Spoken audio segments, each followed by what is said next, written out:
The German shepherd's fur was soaked in blood and rain. On its back, a barefoot child dress, torn face covered in purple bruises shaped like adult fingers, slid off and collapsed onto the wet pavement of the VA hospital parking lot.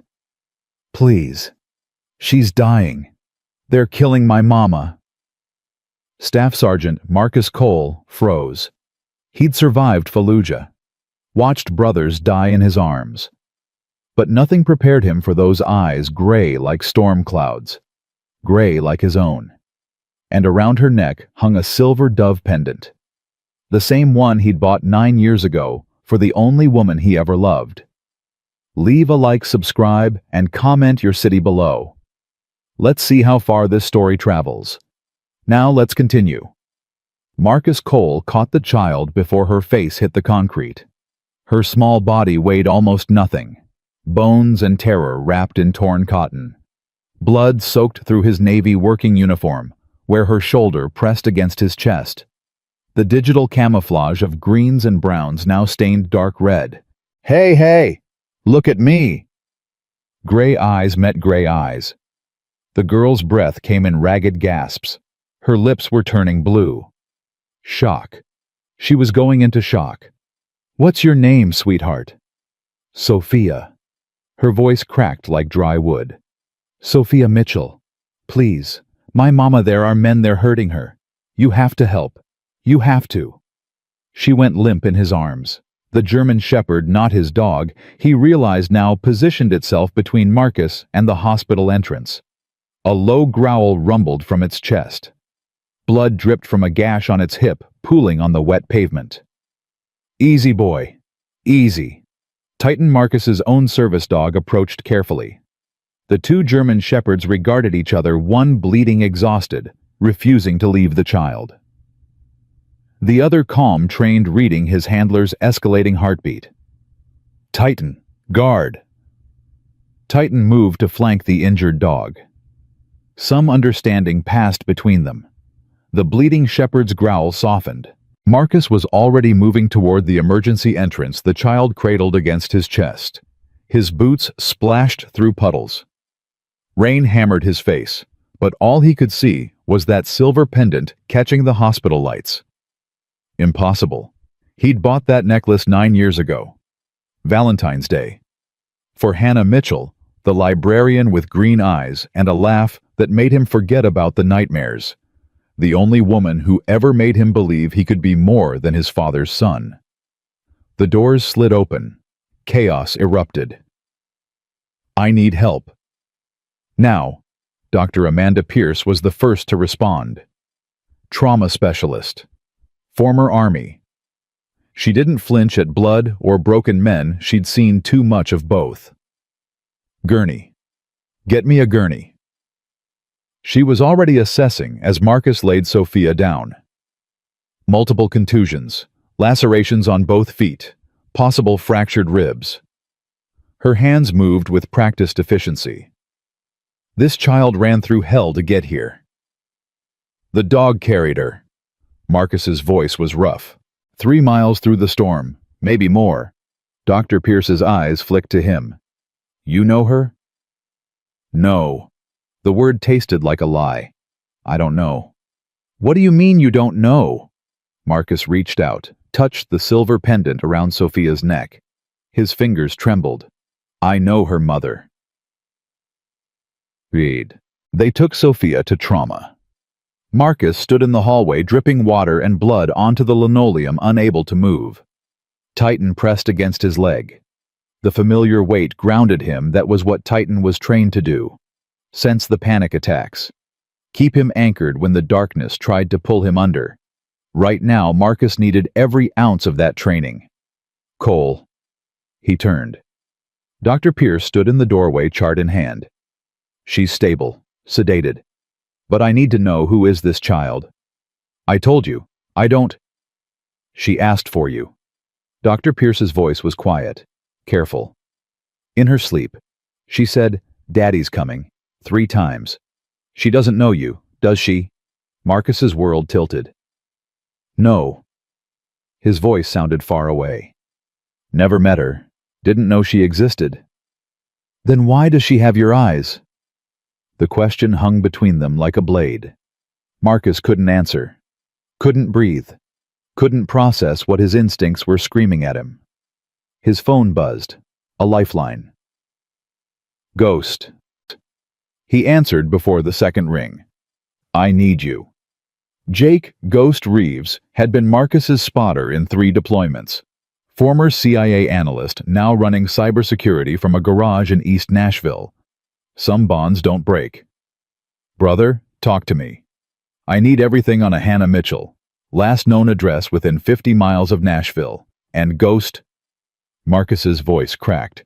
There's a child. 8, maybe 9 years old. Gray eyes. Silence. Ghost understood. I'm on it. Give me 20.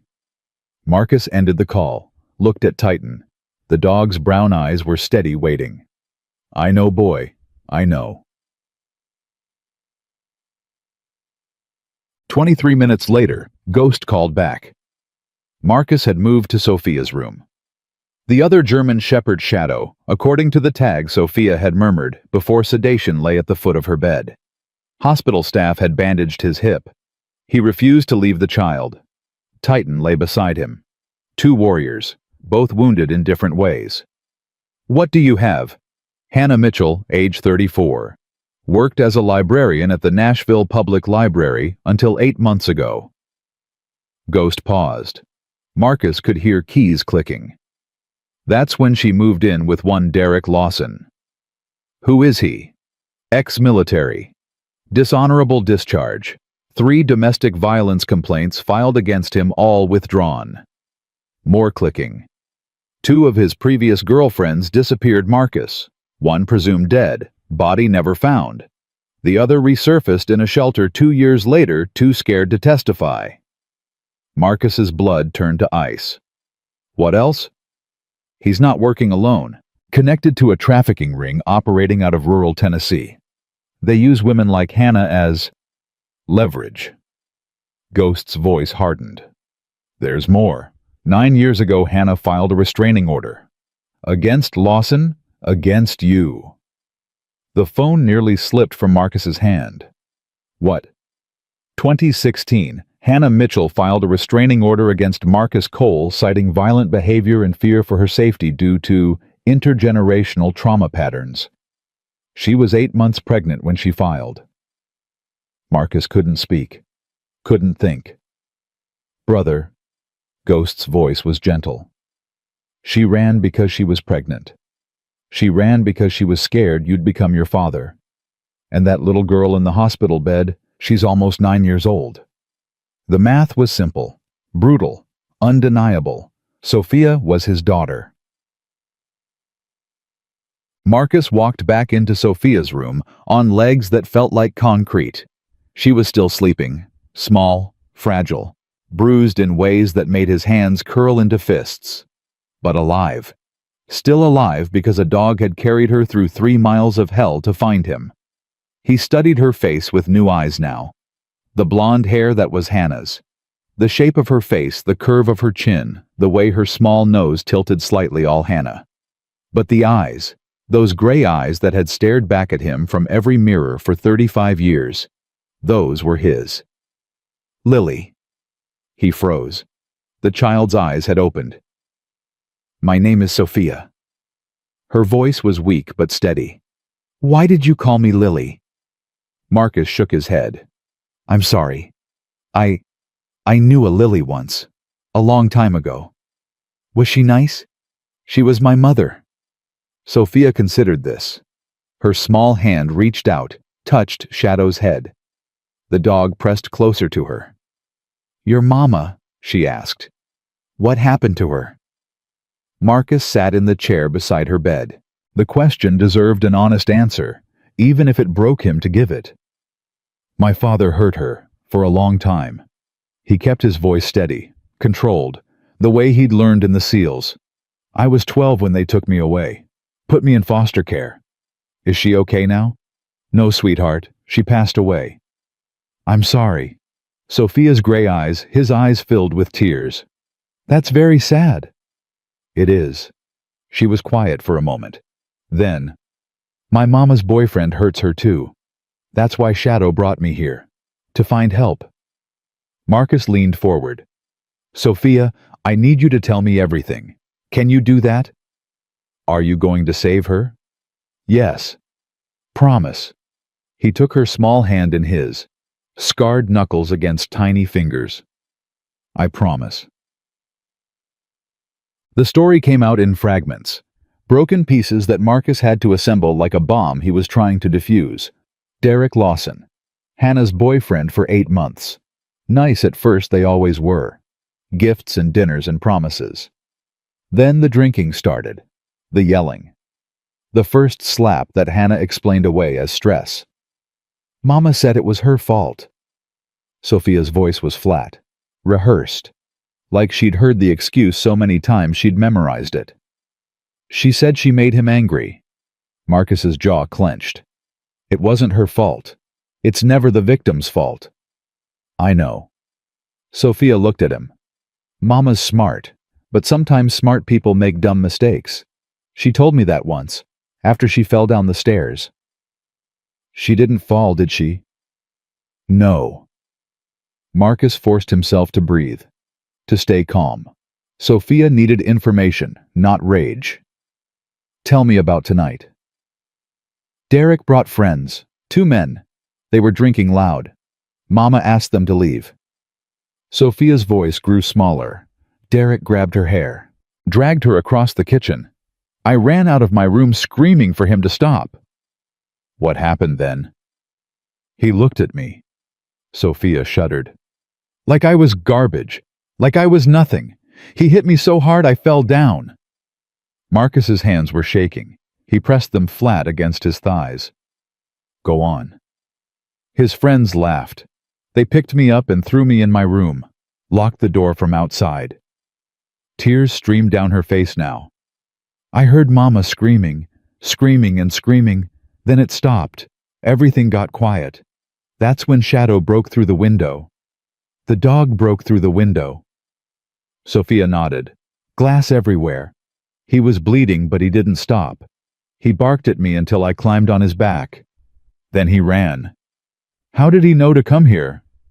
I don't know. Sophia wrapped her arms around Shadow's neck. He just knew. He ran so fast through the woods. The rain was so hard I couldn't see anything. My feet hurt when I had to walk, but Shadow wouldn't let me walk for long. He kept making me get back on. 3 miles. Through a storm. Carrying an injured child. Marcus looked at Shadow. The dog met his eyes with perfect understanding. You saved her. Shadow's tail thumped once against the bed. Do you know where they took your mama? Sophia shook her head. Mama's car was gone when I looked out the window. Derek's truck was still there, but his friends have cars too. Marcus stood, his knees cracked. 35 years of hard living in every joint. I'm going to find her. You promise? I already promised once. He touched Sophia's cheek, the one that wasn't bruised. A promise is a promise. Poet. The VA hospital corridor felt like enemy territory. Marcus walked with purpose, tighten at his heel, phone pressed to his ear. Ghost. I need locations. Every property connected to Derek Lawson or anyone in his circle within 30 miles. Already working it. Keys clicked. Brother, there's something else. Sheriff Tom Bradley in Davidson County, he's one of us. Former Marine. Been trying to nail Lawson for 3 years. Every witness disappears or recants. Every piece of evidence goes missing. He has a leak. Several, probably. But Bradley's clean. Might be worth a call. Send me his number. Sending now. And Marcus. Ghost's voice dropped. I've got heat signatures on a property about 15 miles north. Old farm. Multiple buildings. At least 6 people. Is she there? Can't confirm, but there's a convoy scheduled to leave tomorrow night. If Hannah's being moved with them, then we go tonight. Marcus ended the call as he pushed through the hospital's back exit. The rain had slowed to a drizzle, but the air was thick with moisture and something else. Destiny, maybe, or judgment. Staff Sergeant Cole. He spun. Sheriff Tom Bradley stood under the parking lot lights, gray-haired, granite-faced, the kind of cop who'd seen too much to be surprised by anything. "How do you know my name?" "I know a lot of things." Bradley stepped closer. "Including that you were one of the best until you weren't. That you've been struggling with PTSD for 3 years. That you visit this hospital twice a week for therapy you stopped believing in." Marcus's eyes narrowed. "You've been watching me. Protecting you. Your CO asked me to keep an eye out. Said you were having dark days. What do you want?" "Same thing you do." Bradley pulled a folder from inside his jacket. "Derek Lawson. I've been building a case for years, never enough to stick, but tonight might be different." "Why tonight?" "Because tonight, that son of a bitch made a mistake." Bradley handed over the folder. "He took someone connected to a Navy SEAL, someone who won't disappear, someone who has friends in low places who don't play by the rules." Marcus opened the folder. Maps, guard rotations, property layouts, everything he needed. "Where did you get this?" "Don't ask questions you don't want answered." Bradley met his eyes. "I can't officially sanction what you're planning, but I can tell you that my department will be very slow to respond to any calls from that location tonight. Very slow indeed." "Why are you helping me?" "Because I had a daughter once." Bradley's jaw tightened. "I couldn't save her. Maybe you can save yours." Marcus stared at him. "You know." "I know Hannah Mitchell. Know she ran from you 9 years ago, pregnant and scared. Know she's been living in hell ever since." Bradley turned to leave. "Whatever you do tonight, I never saw you. We never talked. But Cole, bring that woman home. For Sophia. For all of us who couldn't save the ones we loved." The Veterans Support Center was a converted warehouse on the east side of Nashville. Not much to look at: peeling paint, broken windows, a sign that said closed, more often than not. But inside, every man had survived wars that never made the news. Marcus walked in just before midnight, Titan at his heel. The room fell silent. "I need help." Big Mike Rodriguez stood first, former Force Recon, arms like tree trunks, hands that shook when he wasn't busy.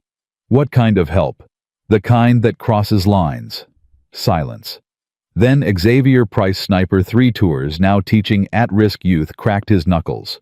"Been too long since I crossed any lines." Doc Martinez grabbed his medical kit. "Casualties expected.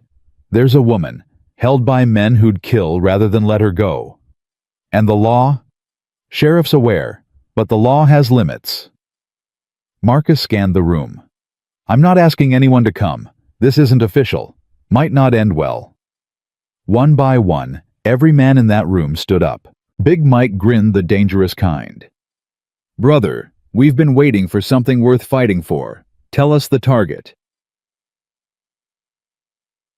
Ghost's voice came through the speaker as the team assembled around a makeshift table. "Properties owned by Thomas Bradshaw, Derek Lawson's cousin. Abandoned slaughterhouse, multiple outbuildings. Heat signatures show at least 6 people inside the main structure. Guards. 3 roaming the perimeter. Shift change at Euro 200. Marcus studied the satellite images. "That gives us a 2-hour window." "There's more."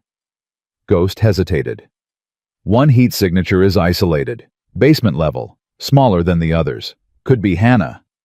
Could be. I can't confirm, but if she's there, she's alone, and she's not moving much." The implication hung in the air. "If she's not moving," Doc started. "Then we move faster." Marcus's voice was steel. "Xavier, you're on Overwatch. Big Mike, Doc with me for breach. Ghost, I need real-time updates on guard positions." "You'll have them." "Rules of engagement?" Big Mike asked. Marcus checked his weapon. The familiar weight settled his nerves. "These men beat an 8-year-old girl and left her for dead. They've been hurting Hannah for months. They don't get second chances. And if we find Lawson..." Marcus looked up. His gray eyes were cold, empty. "He answers for every bruise on my daughter's face." The convoy rolled out at 0130. 4 trucks, 20 miles of dark Tennessee backroads. Rain had stopped, but fog rolled through the valleys like smoke from old fires. Marcus rode in the lead vehicle, Titan in the back seat. The dog's ears were forward alert. He knew what was coming. They'd done this dance before in Fallujah and Kandahar, in places that didn't have names. But this time was different.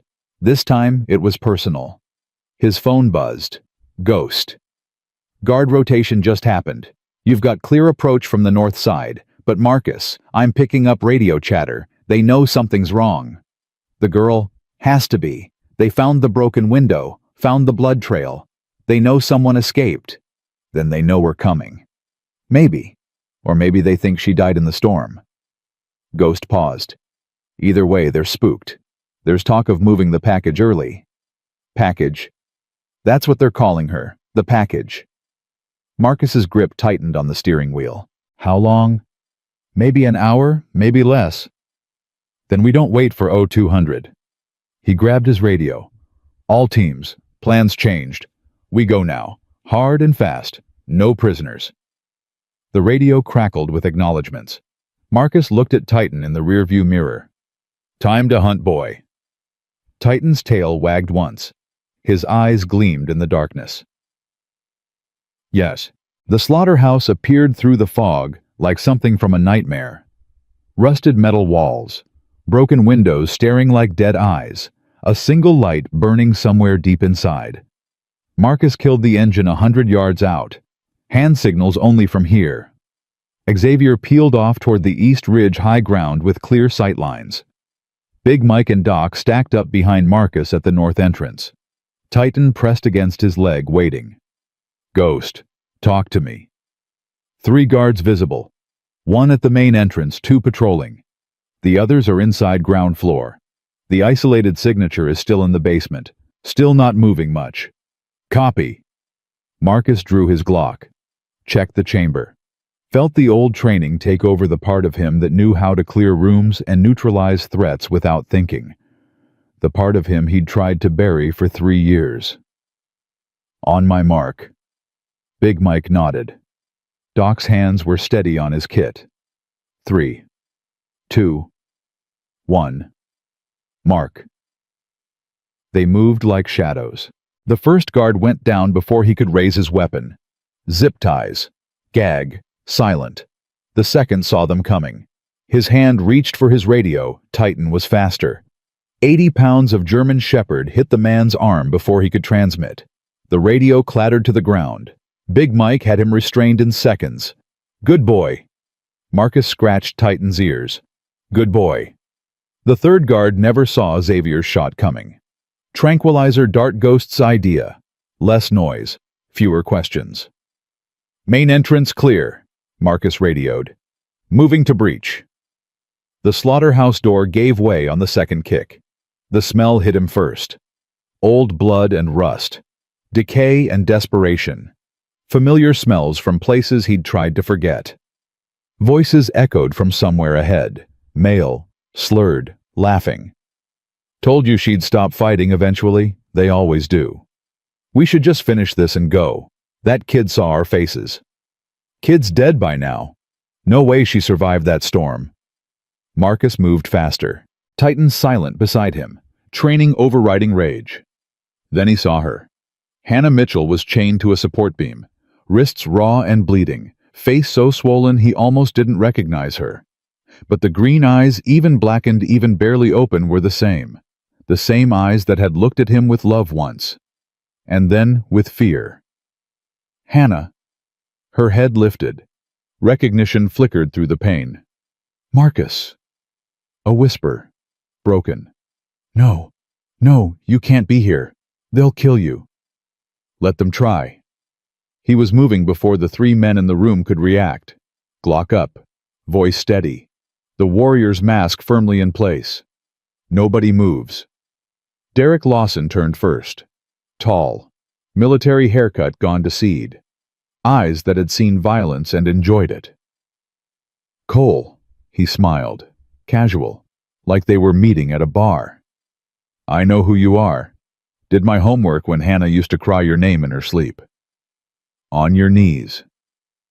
Or what, you'll shoot me. Lawson spread his arms. We're in the middle of nowhere. By the time anyone finds the bodies, I'll be in Mexico. I'm not here to kill you. No. Lawson laughed. Then what are you here for? Answers. Marcus's aim didn't waver. My daughter's in a hospital bed with bruises on her face. Bruises you put there. Your daughter. Lawson's smile widened. Oh, this is perfect. Hannah didn't tell you all these years, and she never. On your knees. You know what, Cole? I don't think I will. Lawson moved. Fast for a big man, military training, even if it was dishonorable. His hand was going for a weapon. Marcus was faster. The shot echoed through the slaughterhouse. Lawson screamed, clutching his knee. I said answers, not corpses. Marcus stepped over him, weapon trained on the other two men. You two, face down, now. They complied. Big Mike and Doc materialized to secure them. Marcus was already at Hannah's side, cutting the chains, catching her when she collapsed. I've got you. I've got you. Sophia. Hannah's voice was barely audible. Where's my baby? She's safe. Hospital. Shadow got her out. Tears streamed down Hannah's ruined face. She's okay. She's okay. She's waiting for you. Marcus lifted her gently. Let's go home. The ambulance lights painted the fog in red and blue. Hannah was on a stretcher, Doc working on her wounds, when she grabbed Marcus's hand. Wait. He stopped, looked down at her. I'm sorry. Her voice cracked.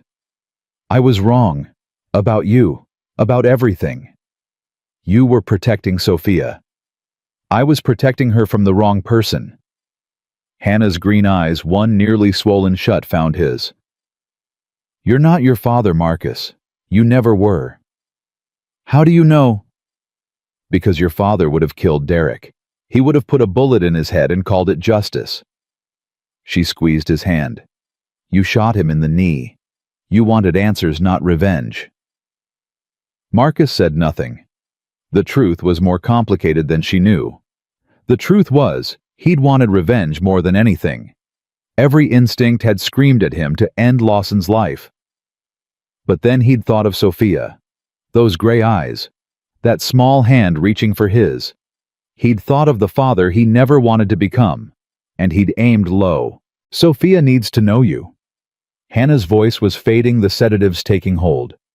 She deserves to know her father. She will. Promise me. I promise. Hannah's eyes closed. Her breathing steadied. And Marcus Cole stood in the fog, watching the ambulance carry away the woman who'd run from him 9 years ago. She'd been wrong about him. But she'd been right too. The monster lived inside him. The violence, the rage. It was coded into his DNA, inherited from a father who'd broken everything he touched. The only difference between Marcus and Raymond Cole was a choice. A single choice made in a split second to aim for the knee instead of the head. And as Marcus walked back to his truck, Titan at his side, he wondered how many more choices he'd have to make before the monster finally stayed dead. Sheriff Bradley was waiting at the hospital. Heard it went well. Could have gone better. Marcus's hands were still shaking. Adrenaline crash. Lawson's alive. Talking, probably. Talking about what a break-in at an abandoned property. 3 upstanding citizens assaulted by unknown assailants. Bradley smiled. Funny thing about evidence. It has a way of showing up when you need it. What did you find? Enough to put Lawson away for 20 years. Trafficking, assault, attempted murder. Bradley's smile faded. The network's bigger than him. Bradshaw, 6 others. This is just the beginning. Not my fight. No. Bradley studied him. You sure about that? Marcus looked toward Sophia's room. Through the window he could see her sleeping. Shadow at her feet. Titan had joined them at some point, 2 German shepherds guarding 1 small girl. I'm sure about one thing. He turned back to Bradley. I have a daughter to get to know. a woman to make amends with. A second chance I never expected and probably don't deserve. And Lawson's network will still be there tomorrow. Marcus started walking towards Sophia's room. Tonight I'm going to sit with my daughter. I'm going to be there when she wakes up. I'm going to tell her that her mama's safe. That's it. Marcus stopped, looked over his shoulder. For now. His gray eyes were calm, steady. But Bradley, those men who hurt my family, they're going to answer for it. Every single one. He walked into Sophia's room, sat down in the chair beside her bed, took her small hand in his, and waited for morning. Sophia woke just after dawn. The first thing she saw was Marcus, still there, still holding her hand. You came back. I told you I would. Mama. She's safe. She's in the hospital same as you. Doctors are taking care of her. Sophia's lip trembled. Can I see her? Soon. When you're both stronger. Promise. Marcus smiled. For the first time in years, it didn't feel forced. Promise. Sophia was quiet for a moment. Her gray eyes studied his face with an intensity that was almost uncomfortable. You're my daddy, aren't you? The question hung in the air. Marcus could have lied, could have deflected, could have bought time to figure out what he was supposed to say. Instead, he told the truth. Yes. Sophia nodded slowly, like she'd already known, like she'd been waiting her whole life for confirmation. Mama said you were lost, that you were trying to find your way home. She squeezed his hand. Did you find it? Marcus looked at his daughter, at the dogs sleeping at her feet, at the morning light streaming through the window. I think maybe I did. 3 days passed before the first attack came. Marcus was in the hospital cafeteria getting coffee when his phone rang. Big Mike's voice was tight with controlled panic. Get up here. Now. Someone tried to get into Hannah's room. Marcus dropped the coffee, sprinted for the stairs, took them 3 at a time.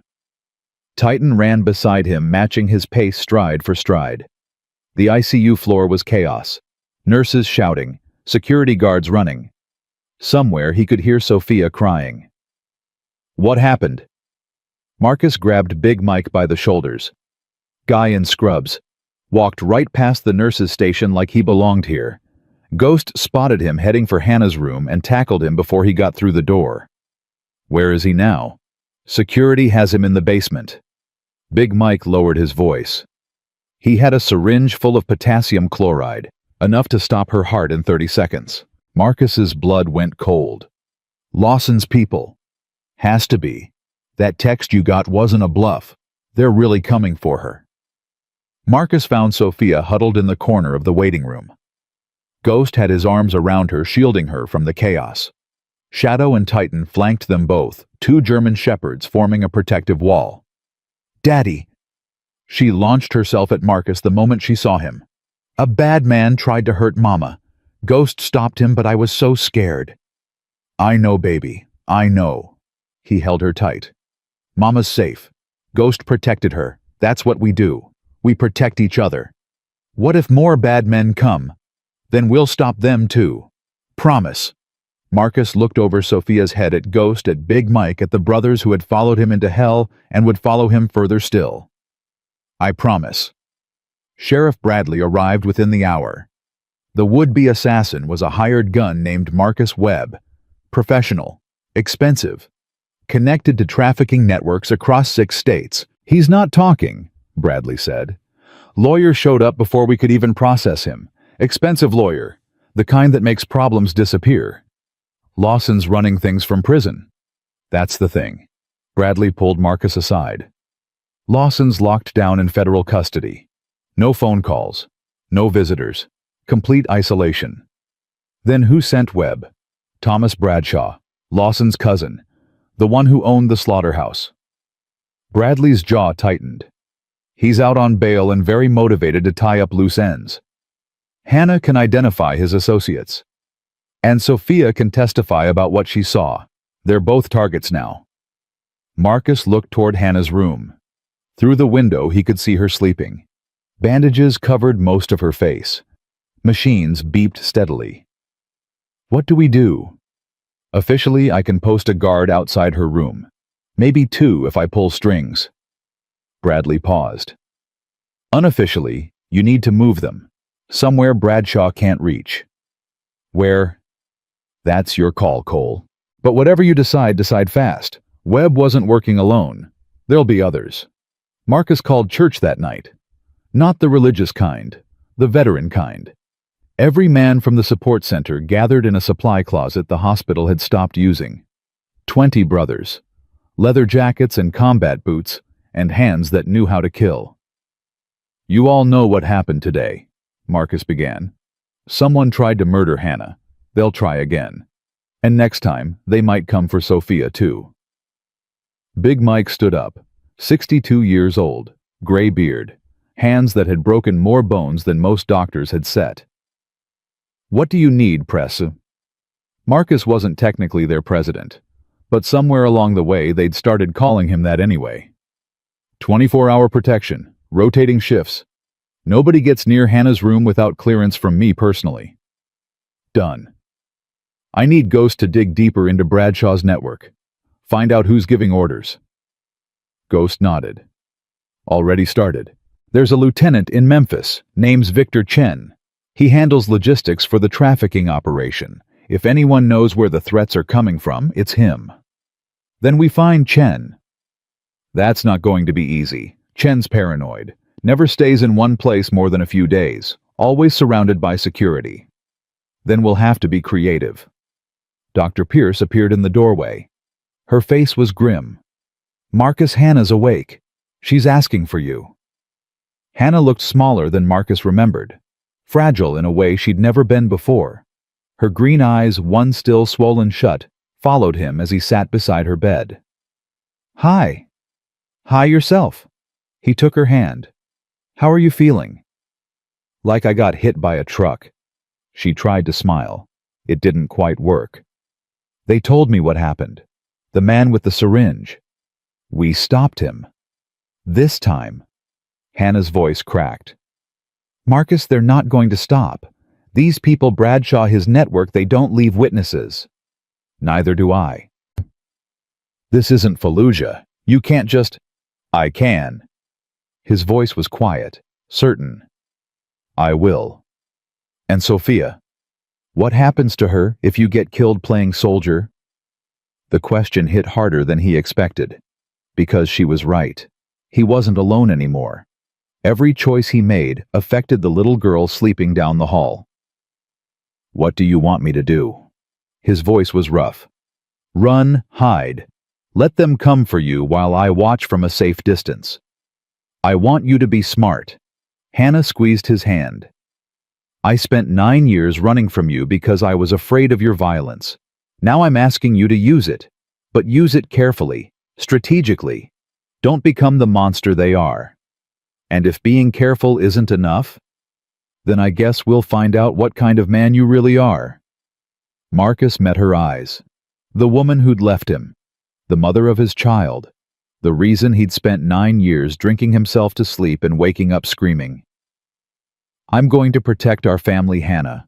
Whatever it takes. Even if it cost you your soul. He didn't answer. Because he didn't know. The call came at 3 a.m. Ghost's voice was urgent. We've got a problem. Big one. Marcus was on his feet before the second sentence. Talk to me. Victor Chen just boarded a private plane in Memphis. Destination Nashville Executive Airport. He lands in 2 hours. He's coming here? Looks like. And Marcus, he's bringing a team. 8 men. Professional killers. They're coming to finish the job.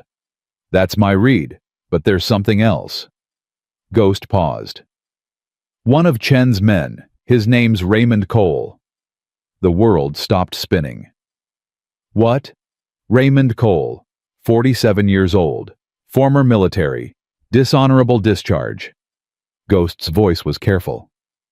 He served under a different name for years, changed it back about 6 months ago. That's impossible. Marcus's throat was dry. My father's dead. He died in prison 15 years ago. According to official records, yeah. But Marcus, I pulled his photo from the airport security feed. Another pause. Brother, I think you need to see this for yourself. The image loaded on Marcus's phone. Grainy, dark, but unmistakable. Raymond Cole, the man who'd beaten his mother to death. The man who'd tried to break his 8-year-old son the same way. The man who was supposed to be rotting in a grave somewhere in rural Tennessee. Raymond Cole was alive, and he was coming to Nashville. Marcus's hands were shaking so badly he almost dropped the phone.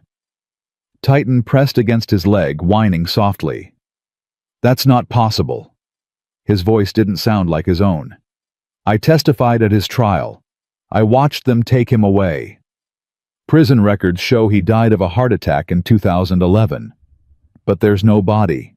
The cremation was handled privately. Someone faked his death. Someone with connections. Someone who could use a man with Raymond Cole's particular talents. Bradshaw. Or someone above Bradshaw. This network, it goes deeper than we thought, Marcus. Way deeper. Marcus stood at the window, watching the first hints of dawn color the horizon. His father was alive. His father was coming. And somehow, impossibly, his father was connected to the same people who'd hurt Hannah and Sophia. The universe had a sick sense of humor. What's the play? Big Mike appeared beside him. He'd heard enough. Chen lands in 2 hours. He'll go to ground somewhere, set up a base of operations. Marcus's voice was steady now. The shock was fading, replaced by something colder, harder. We need to find him before he finds us. And Raymond. Marcus turned. His gray eyes were empty. My father died 15 years ago. Whatever's wearing his face now, it's not him.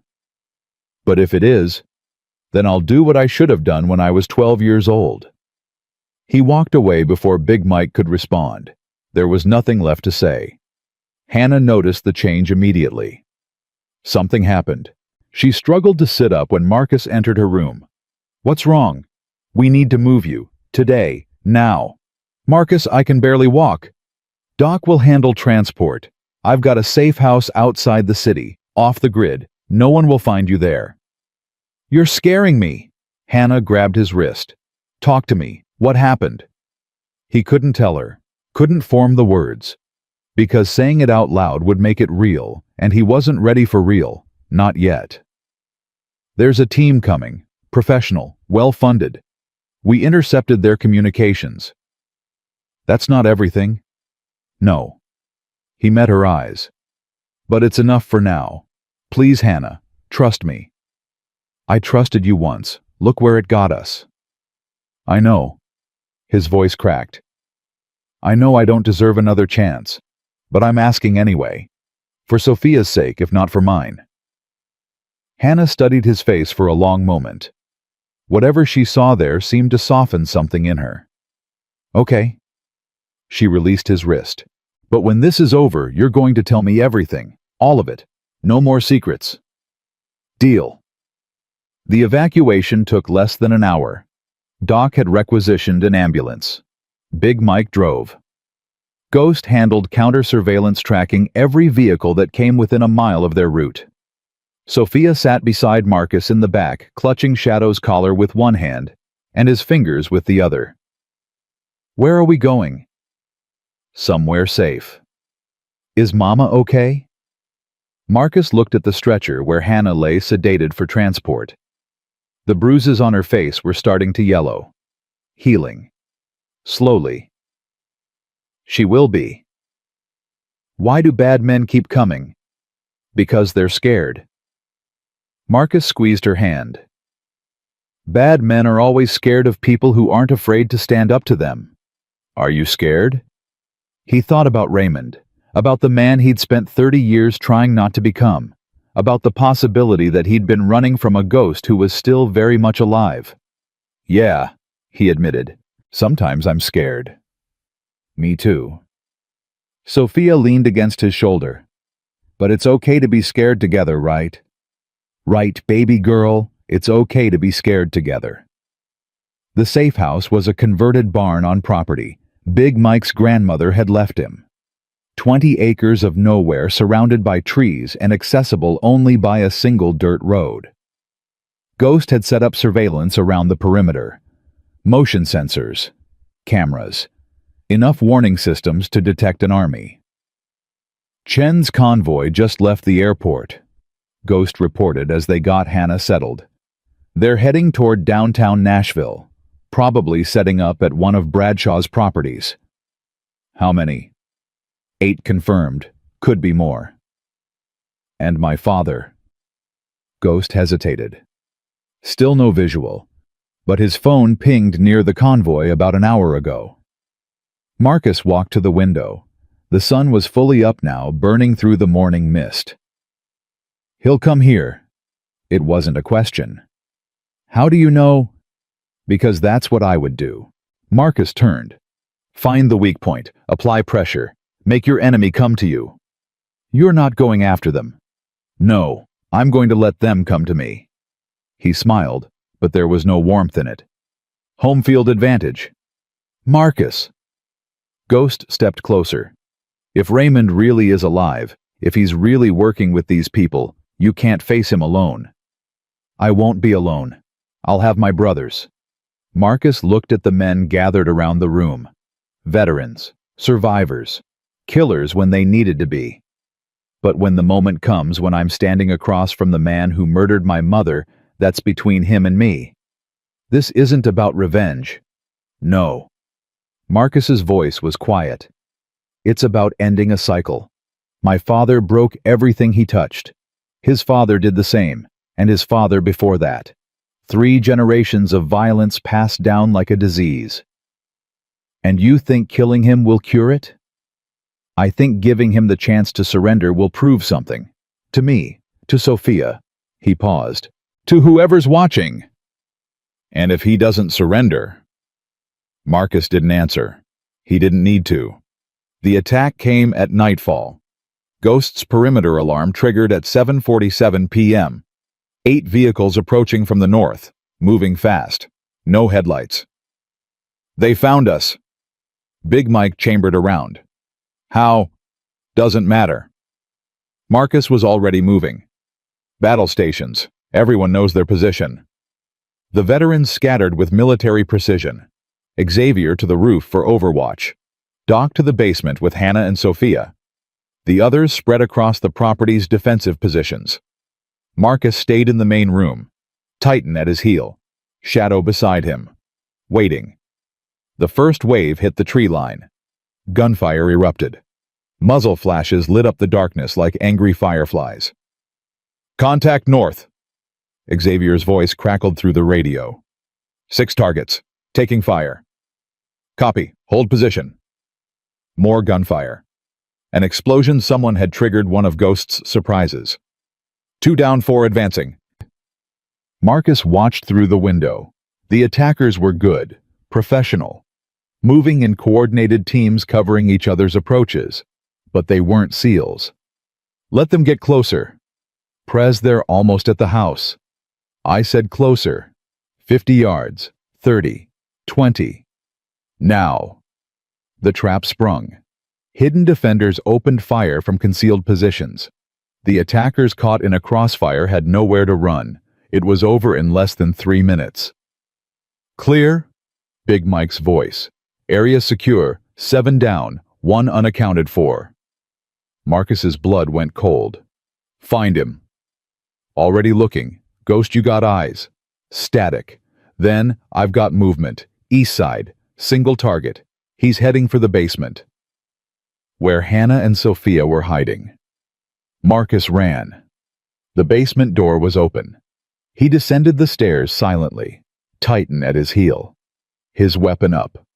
His heart pounding so loud he was sure it would give him away. Doc lay at the bottom of the stairs, unconscious, but breathing. Beyond him, in the dim light of a single bulb, stood a figure Marcus hadn't seen in 15 years. Raymond Cole looked older, gray hair, deep lines carved into his face, but the eyes were the same. Cold, empty, hungry. Hello, son? Marcus's finger tightened on the trigger. Get away from them. Or what? Raymond smiled. He had one arm around Hannah's throat. The other held a knife to Sophia's neck. You'll shoot me through them. Let them go. Not a chance. Raymond's grip tightened. Hannah gasped. Sophia whimpered. I've been waiting for this moment for 15 years. You think I'm going to let it end so quickly? What do you want? What I've always wanted. To finish what I started. Raymond's smile widened. Your mother got away from me once. Took you with her. Made me look like a fool. She didn't get away. You killed her. Did I? Raymond laughed. Is that what they told you? Is that the story you've been carrying around all these years? I was there. You saw what I wanted you to see. Raymond's voice dropped. Your mother's alive, Marcus, has been all along. The world tilted sideways. You're lying. Am I? Why do you think I faked my death? Why do you think I've spent 15 years building this network? Raymond's eyes gleamed. Everything I've done has been to find her, to bring her back. And now, thanks to you, I finally know where she is. That's impossible. Check for yourself. Ghost has access to the records. Birth certificate. Death certificate. It's all fake. She's been living under an assumed name in Montana for the past decade. Raymond leaned closer. Did you really think she'd leave you with me if she had any other choice? She ran Marcus, just like Hannah ran from you, and just like Hannah, she's been watching from a distance ever since. Marcus's gun wavered. His mind was screaming that this was a lie, a manipulation, his father's specialty. But what if it wasn't? Even if that's true, it doesn't change anything. You're not leaving this basement alive. Then neither are they. Raymond pressed the knife harder against Sophia's throat. A thin line of blood appeared. Your choice, son. Let me walk and they live. Try to stop me and we all die together, just like it should have been 15 years ago. Marcus looked at Hannah, at Sophia, at the terror in their eyes. Then he looked at his father, at the monster who'd shaped him, broken him, made him afraid of his own reflection for 30 years. He lowered his gun. Go. Smart boy. Raymond started backing toward the rear exit, dragging Hannah and Sophia with him. You know you could have been great, if you'd embraced what you are instead of running from it. I'm nothing like you. Keep telling yourself that. Raymond reached the door. But we both know the truth. The violence is in your blood. It always has been. The only difference between us is that I stopped pretending. He shoved Hannah and Sophia forward. They stumbled, fell. Before Marcus could react, Raymond was gone. Into the darkness. Into the night. And everything Marcus thought he knew about his past shattered into a million pieces. Marcus held Sophia for 20 minutes before she stopped shaking. The cut on her neck was shallow. Doc cleaned it, bandaged it, promised it wouldn't scar. But the look in her eyes, that would take longer to heal. He said he was your daddy. Sophia's voice was small. Broken. The bad man. He said he was your daddy. Marcus couldn't lie to her. Not now. Not after everything. He is. But you said your daddy hurt your mama. You said he was gone. I thought he was. Marcus stroked her hair. I was wrong. Is he going to come back? Maybe. Are you going to stop him? Marcus looked at Hannah, who sat across the room with her arms wrapped around herself. She hadn't spoken since Raymond released her. Hadn't moved, just stared at the wall like she was seeing something none of them could see. Yes. His voice was steady, certain. I'm going to stop him. Promise. I promise.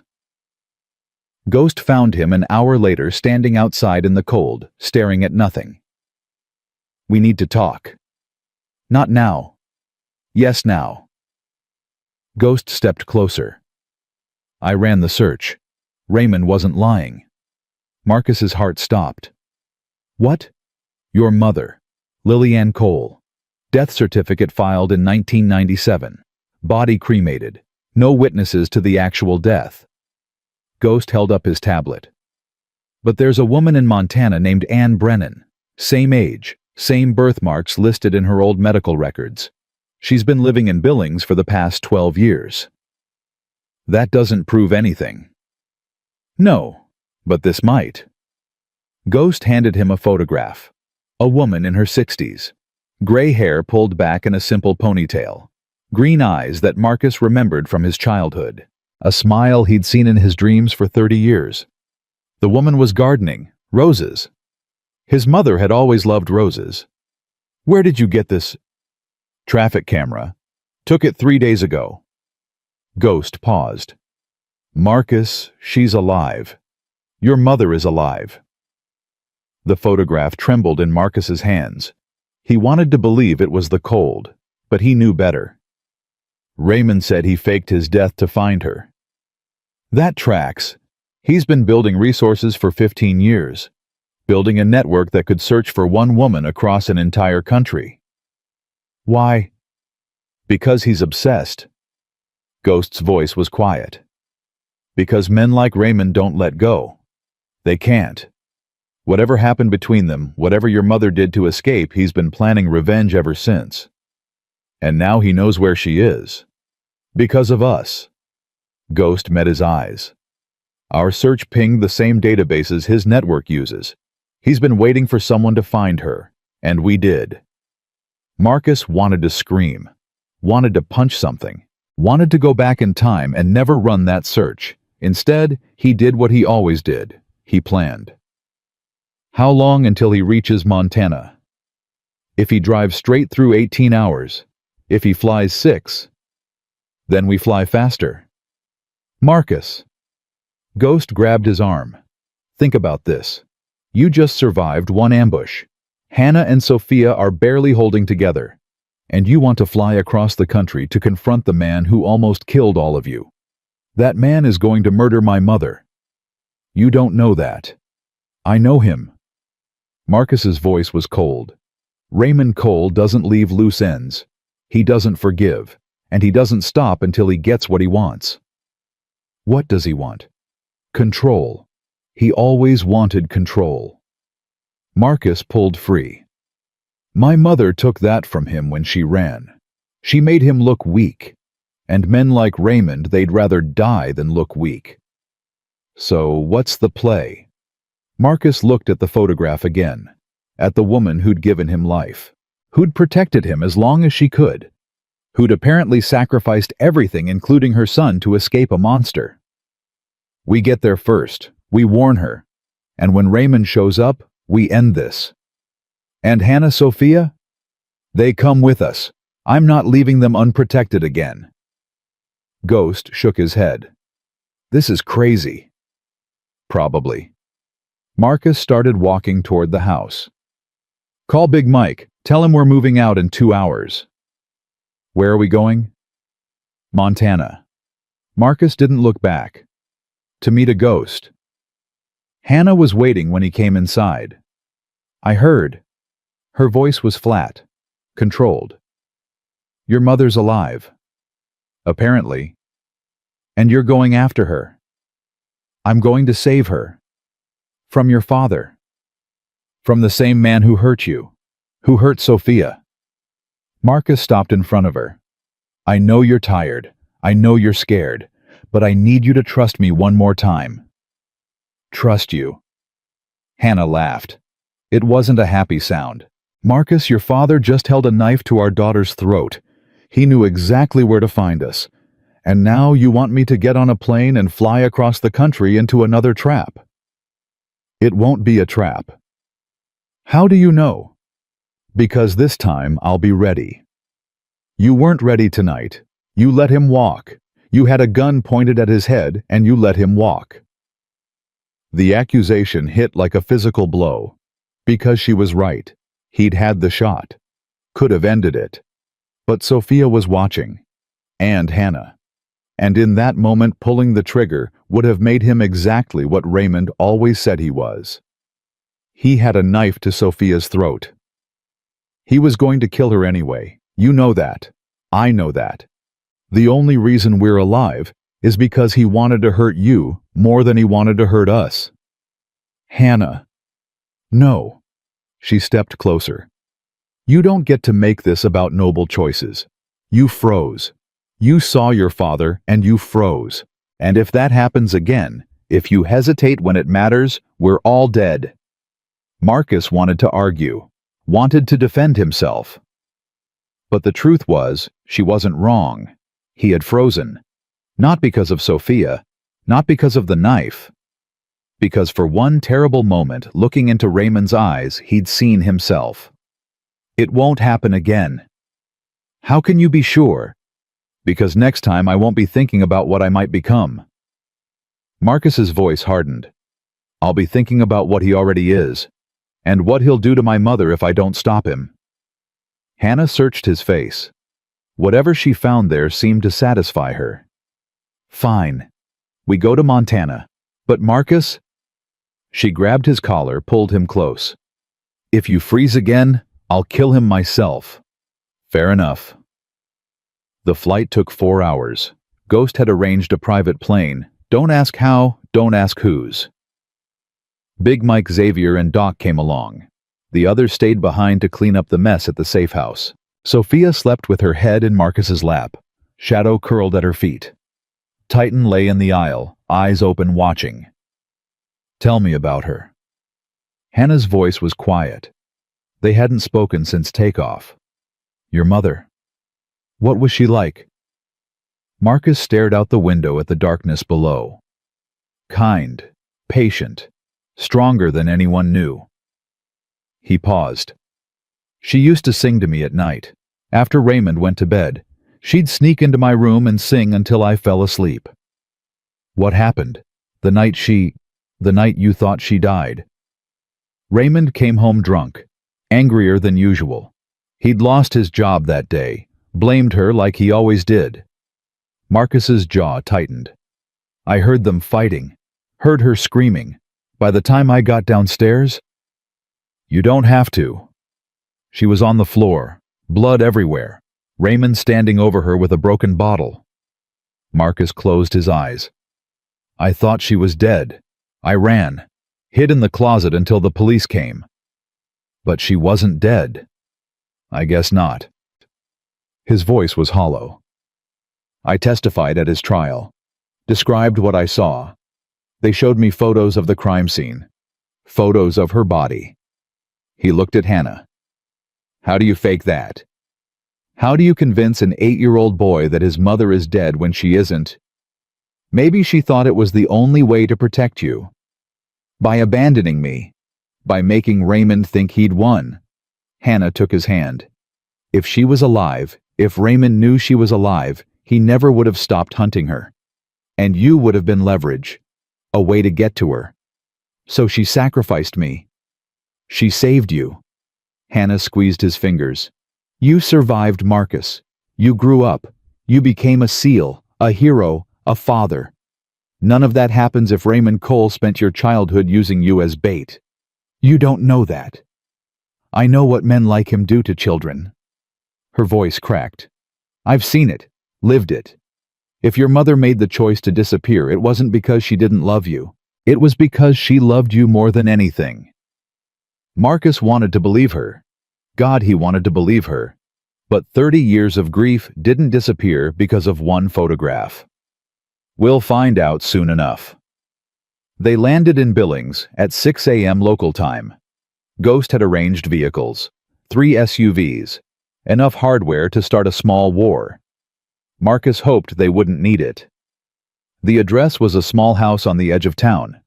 White picket fence, rose garden in the front yard. Exactly the kind of place someone goes to disappear.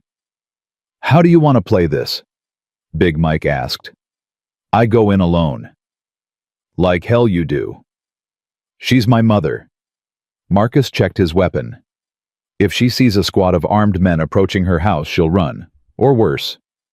And if Raymond's already there, then you'll hear gunshots. Marcus opened the door. Give me 10 minutes. If I'm not out by then, come in hot." He walked toward the house alone. Titan wanted to follow, but Marcus signaled him to stay. This had to be just him.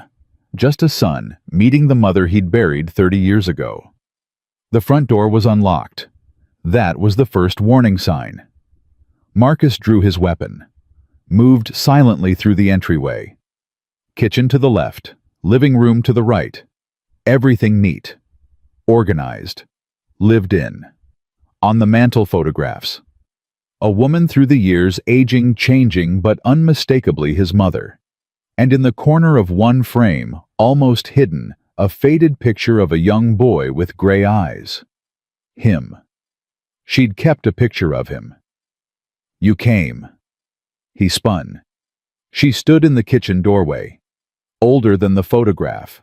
Frailer. But alive. So impossibly, miraculously alive. "Mom." "Hello, Marcus." Her voice trembled. "I've been waiting for you." Waiting. "Raymond called. Last night. Told me you were coming." She stepped closer. "He also told me he'd be right behind you." Marcus's blood went cold. "He's here." "Not yet, but soon." She reached out, touched his face. Her fingers were warm. Real. "My beautiful boy, look how you've grown. You're alive." He couldn't process it. Couldn't make the words mean what they were supposed to mean. "All this time, you were alive." "I had to be. For you." Tears streamed down her face. "I know you don't understand. I know you must hate me." "I don't." The word surprised him. "I should. But I don't. I watched you. From a distance. Saw you graduate from Buds. Saw the news reports about your missions." She smiled through her tears. "You became everything I hoped you'd be. You could have contacted me. After Raymond went to prison. You could have... And risk him finding out. Risk him coming after you to get to me." She shook her head. "I couldn't take that chance. Not with your life. He found you anyway. He never stopped looking." She pulled away. "I knew this day would come. Knew he'd track me down eventually. I hoped I'd have more time." "Time for what?" "To explain. To apologize. To tell you." A sound outside. Tires on gravel. Marcus moved to the window. 2 vehicles. Black SUVs. Not his team's. "He's here." "I know." His mother's voice was calm, resigned. "I've been running for 30 years, Marcus. I'm tired. So tired. You're not dying today. That's not your choice." "The hell it isn't." He grabbed her arm. "We're leaving. Now. Out the back." "There is no out. Raymond will have men covering every exit." She met his eyes. "He learned from last time. He won't let me escape again." "Then we fight." "You'll die." "Maybe." Marcus released her, drew his weapon. "But not before I take him with me." The front door exploded inward. Raymond Cole stepped through the smoke, flanked by 4 armed men. He looked different in the daylight. Older, more weathered, but the smile was the same. That sick, satisfied smile. "Family reunion." He spread his arms. "How touching." "Let her go." Marcus's aim didn't waver. "This is between you and me." "Is it?" Raymond laughed. "Lily dear, did you tell him? Did you tell our son the truth about that night? Raymond, please, tell him." The smile vanished. "Tell him how you stabbed me. How you left me bleeding on the floor while you ran. How you let me take the blame for a murder that never happened." Marcus's world tilted. "What?" "Your mother isn't a victim's son. She's a survivor. A manipulator." Raymond's eyes burned. "She faked her own death. Planted evidence. Made sure I went to prison for killing a woman who was very much alive. You were going to kill her. I saw..." "You saw what she wanted you to see." Raymond stepped closer. "Tell him, Lily. Tell him how you coached him. How you made sure he'd say exactly the right things at trial. How you used your own child to destroy me." Marcus looked at his mother. Her face had gone pale. Is it true? It's complicated. Is it true? He was going to kill us. Her voice broke. You have to understand. He'd been planning it for months. I found the life insurance policies. Found the notes about making it look like an accident. She grabbed Marcus's arm. I did what I had to do to save us. By framing him for murder. By stopping him before he could commit one. She was crying now. Yes, I staged the scene. Yes, I coached you. But everything I did was to protect you from him. And abandoning me, was that protection too? I couldn't take you with me. If I had, Raymond's family would have come looking. They would have used you to find me. She touched his face. I left you to save you. It was the hardest thing I've ever done. How touching. Raymond's voice cut through the moment. The martyr mother sacrificing everything for her child. Except you forgot one thing, Lily. What? I didn't go to prison for murder. Raymond smiled. I went for assault. The jury didn't believe the murder charge because there was no body. So I got 15 years instead of life. His smile widened. And every single day of those 15 years, I planned what I'd do when I got out. You faked your death. Learned from the best. Raymond raised his weapon. Now here's how this is going to work. Lily, you're coming with me. We're going to have a long conversation about the past 30 years. And Marcus, he turned the gun toward his son. You're going to let us walk out of here. No. No. Raymond laughed. You couldn't pull the trigger last time. What makes you think you can do it now? Last time Sophia was watching. Marcus's voice was cold, steady. She's not here now. Neither are your friends. My men have them pinned down outside. Raymond shrugged. It's just us, father and son, finally settling accounts. Then let's settle them. Marcus fired. The shot took Raymond in the shoulder. He staggered backward, surprise blooming across his face. You actually... Marcus fired again. The second shot hit Raymond's gun hand, sending his weapon clattering across the floor. On your knees! Raymond's men raised their weapons. Marcus didn't flinch. Tell them to stand down, or the next one goes through your head. You won't do it. But there was doubt in Raymond's voice now. Fear. You're not a killer. You made me what I am. Marcus stepped closer. Every nightmare, every panic attack, every time I looked in the mirror and saw your face looking back. He pressed the barrel against Raymond's forehead. You taught me violence. You taught me rage. The only thing you didn't teach me was when to stop. Marcus. His mother's voice. Gentle. Pleading. Don't. Why not? He deserves it. He does. She stepped beside him. But you don't deserve what happens after. The guilt. The nightmares. Becoming the thing you hate most. I'm already that thing. No. She touched his arm. You're not. You're nothing like him. And proving that you can stop that, you can choose differently, that's how you win. He'll come back. He'll never stop. Then we stop him another way. The legal way. With evidence and witnesses and a system that will keep him locked up forever. Marcus's finger trembled on the trigger. Every instinct screamed at him to end it. To put Raymond Cole in the ground where he belonged. But his mother was watching. And somewhere outside his daughter was waiting. He lowered the gun. Get Sheriff Bradley on the phone. His voice was hollow. Tell him I've got a fugitive in custody. Multiple charges.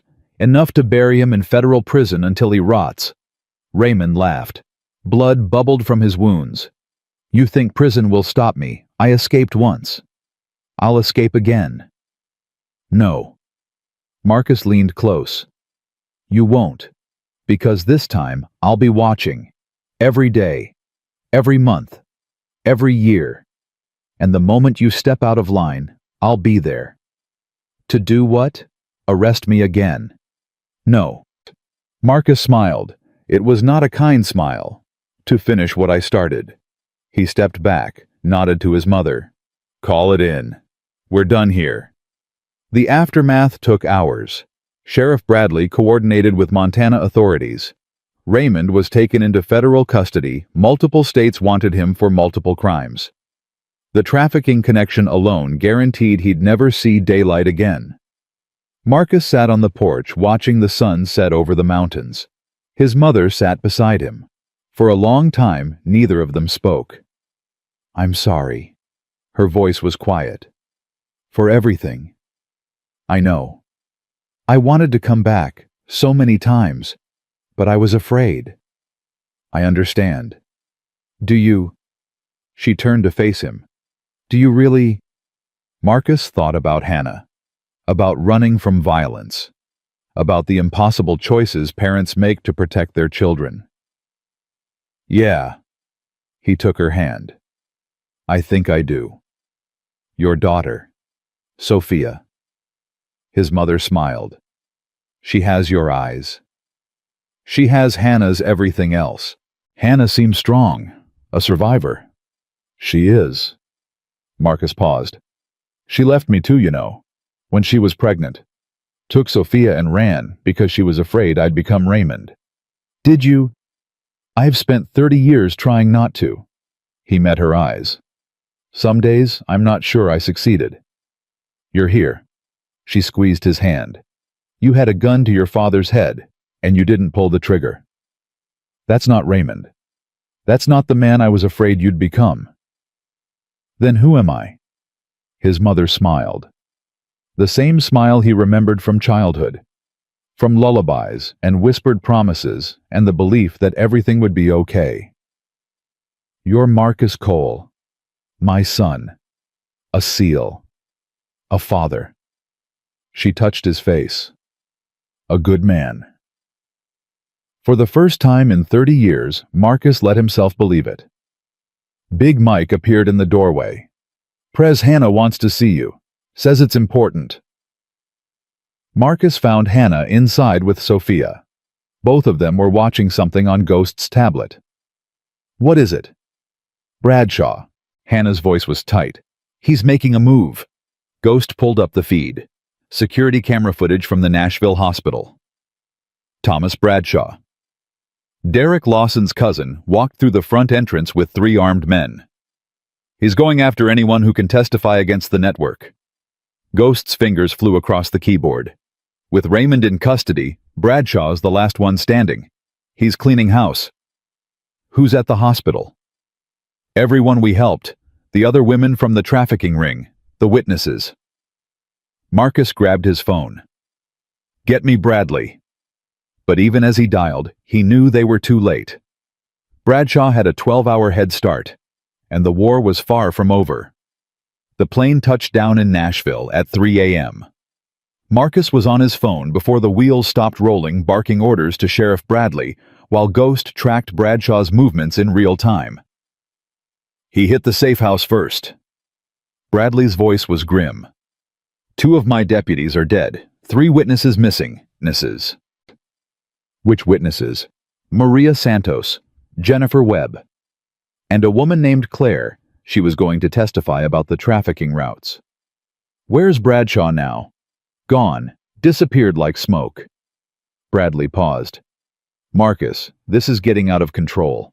I've got dead cops, missing witnesses, and a trafficking network that's burning everything to the ground. Then we stop them from burning anything else. How? We don't even know where they're going next." Marcus looked at Hannah. She sat across the aisle holding Sophia's hand. Both of them were exhausted. Both of them had seen too much, but Hannah's eyes were sharp, focused. She'd been listening to every word. "Hannah knows," Marcus said. "She was inside their operation for 8 months. She knows how they think." "I'm not putting a civilian—" "She's not a civilian. She's a survivor. And right now, she's our best chance." Bradley went silent. Then, "Bring her in. But Marcus, this is my investigation now. You follow my lead or you're out." "Understood." He ended the call. Hannah was already unbuckling her seatbelt. "What do you need?" "Everything. Names, locations, how Lawson's network operates." I'll give you what I can. She glanced at Sophia. But she doesn't hear this. Any of it. Big Mike. Marcus caught his friend's eye. Take Sophia and my mother to the safe house. Full security. No one in or out without my authorization. On it. Sophia grabbed Marcus's hand as he passed. You're leaving again. He knelt beside her. Those gray eyes, his eyes were filled with fear. I have to stop the bad men. All of them. So they can never hurt anyone again. But what if they hurt you? They won't. He kissed her forehead. I'll come back. I promise. You always promise. And I always keep my promises. He forced a smile. Right. Sophia nodded slowly. Right. Good girl. He stood, squeezed her shoulder. Take care of Grandma for me. Grandma? Sophia tested the word, smiled despite everything. I have a grandma now. You have a whole family. Marcus looked at his mother, at Big Mike, at the veterans who had become brothers. And family takes care of each other.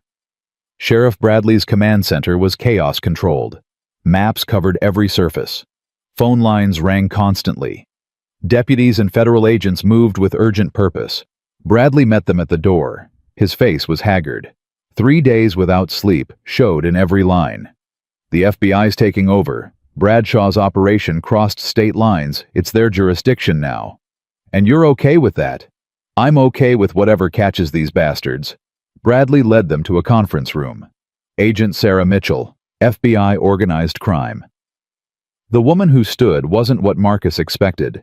Mid-40s, sharp eyes, handshake like a vice grip. Staff Sergeant Cole, I've heard a lot about you. Good things. Complicated things. She didn't smile. Your methods are unconventional. They work. So does following the law. Agent Mitchell turned to Hannah. Mrs. Mitchell, I understand you have information about Thomas Bradshaw's operation. Not Mrs. Hannah sat down. And yes, 8 months of information. Then let's start from the beginning. Hannah talked for 2 hours. Marcus listened from the corner, watching her transform. This wasn't the broken woman he'd carried out of that slaughterhouse. This was someone who had survived by paying attention, by memorizing details, by waiting for the right moment to use what she knew. She described the network structure. Bradshaw at the top, Lawson, his enforcer. Below them, a web of lieutenants handling different territories. Trafficking routes running through Tennessee, Kentucky, Georgia, Alabama. They use legitimate businesses as fronts.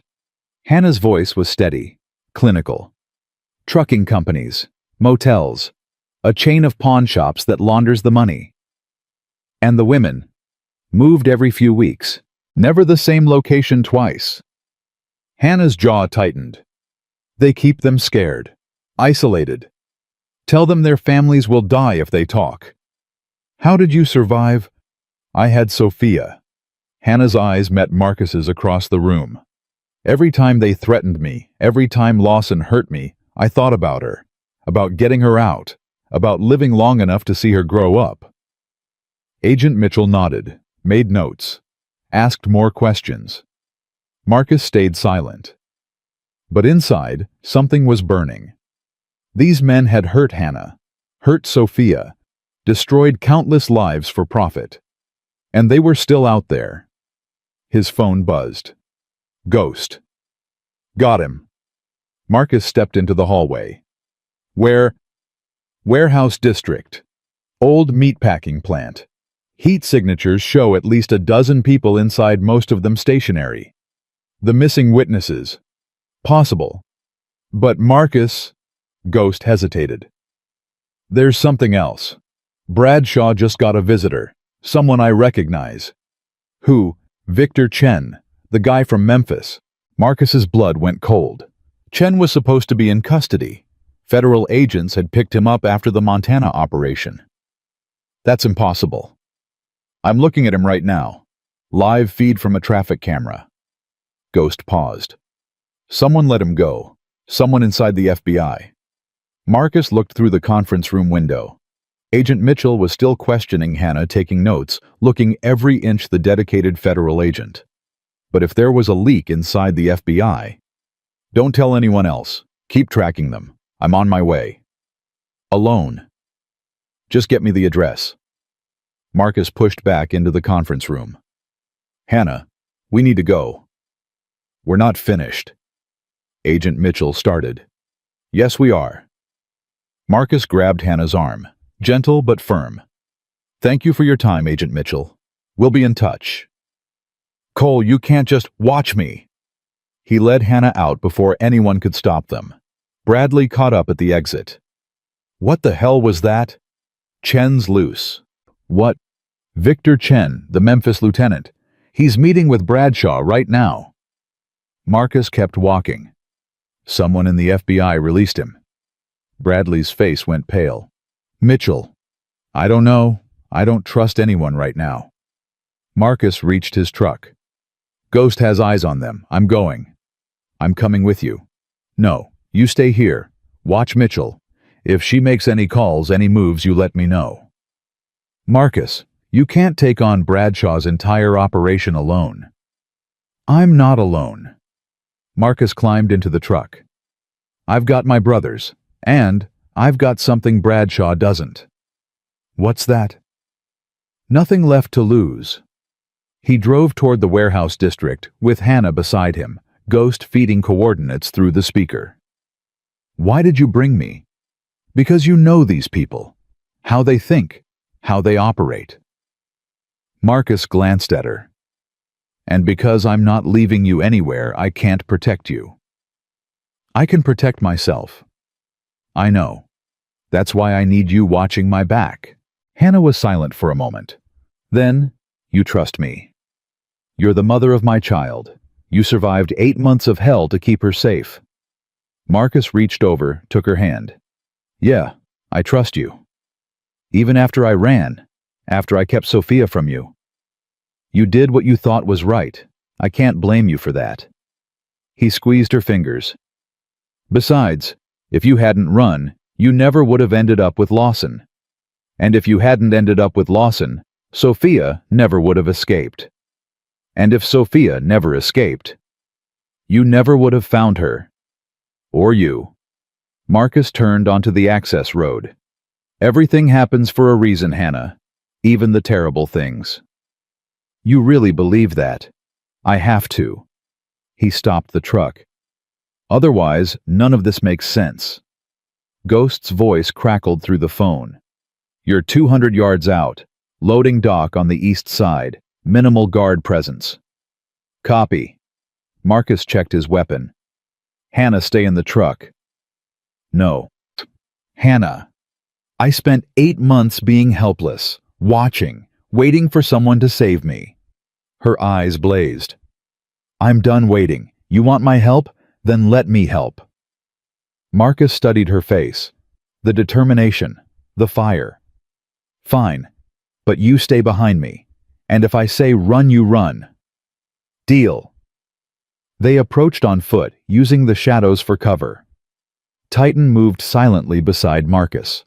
The dog's ears were forward alert, tracking sounds human ears couldn't detect. Ghost guided them through the maze of abandoned buildings. Loading dock clear. One guard at the main entrance. Looks like the others are inside. Copy. Marcus reached the guard before the man knew he was there. Quick. Silent. Efficient. The guard went down without a sound. Doors secured from inside. Hannah examined the lock. Electronic. Keypad entry. Can you bypass it? Give me 30 seconds. She worked while Marcus covered her. Ghost kept watch through whatever camera feeds he'd managed to hack. Titan sat motionless, ready to spring at the first sign of trouble. Got it. The door clicked open. Inside, voices echoed from somewhere deep in the building. Male. Urgent. Arguing. Marcus moved, first weapon up, training taking over. Hannah followed close behind her footsteps, almost as silent as his. They reached a catwalk overlooking the main floor. Below, Thomas Bradshaw stood surrounded by his men. Victor Chen was there too, gesturing angrily while Bradshaw paced. And in the corner, bound and gagged, sat the three missing witnesses, still alive. "We can't move them now," Chen's voice carried clearly. "The FBI knows. They've got checkpoints on every highway. Then we wait. Wait for what Cole took down your cousin. He took down Raymond. How long before he finds us?" "He won't find us." Bradshaw smiled. It didn't reach his eyes. "Because by morning there won't be anything left to find." "What does that mean?" "It means we clean house." Bradshaw drew his weapon, starting with these three. He aimed at Maria Santos. Marcus didn't hesitate. "Bradshaw!" His voice echoed through the warehouse like thunder. Every head snapped upward. "Cole?" Bradshaw didn't lower his weapon. "I was wondering when you'd show up. Let them go. Or what, you'll shoot me." Bradshaw laughed. "You're outnumbered, outgunned. The only reason I haven't killed you already is because I want to watch your face when I put a bullet in each of these women."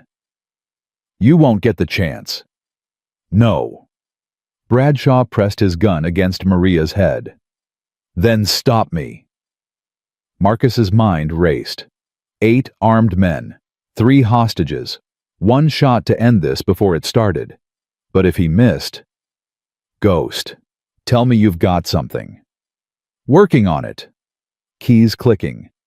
"Give me 60 seconds. "I don't have 60 seconds. "Then improvise." Marcus made a decision. "Bradshaw, you want to make a deal?" "A deal." Bradshaw actually laughed. "What could you possibly offer me?" "Raymond." The laughter stopped. "What about Raymond?" "He's in federal custody, scheduled for transfer to maximum security tomorrow morning." Marcus kept his voice steady, confident. "I can make sure that transfer never happens." "You're bluffing." "Am I?" Marcus stepped closer to the railing. "Your cousin's organization is finished. Your network's compromised. The FBI has everything: names, locations, routes. By this time next week, every lieutenant you have will be in custody." So Raymond's the only one who knows where the money is." Marcus let that sink in. $30 million hidden in offshore accounts. Routes even Chen doesn't know about.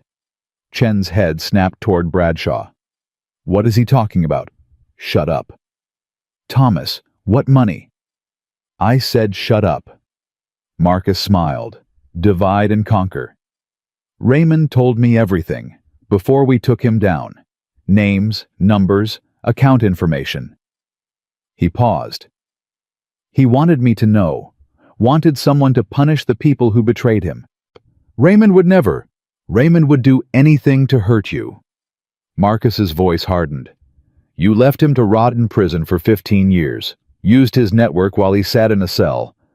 And when he finally got out, what did you do? Cut him loose.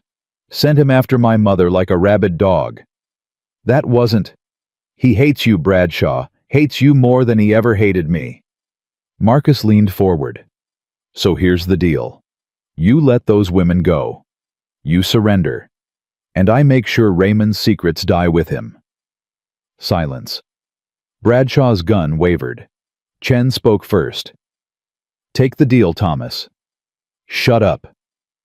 "Think about it. $30 million. Enough to disappear forever." Chen stepped closer. "The FBI has nothing on me. I can access those accounts. We split the money, go our separate ways." "And trust Cole? After everything?" "You don't have to trust me." Marcus kept his voice level.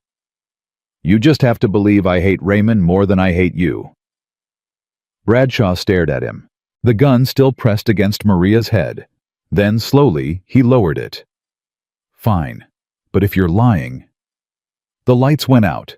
Ghost's voice crackled through Marcus's earpiece. "Now!" Marcus moved. In the darkness, he was lethal, silent.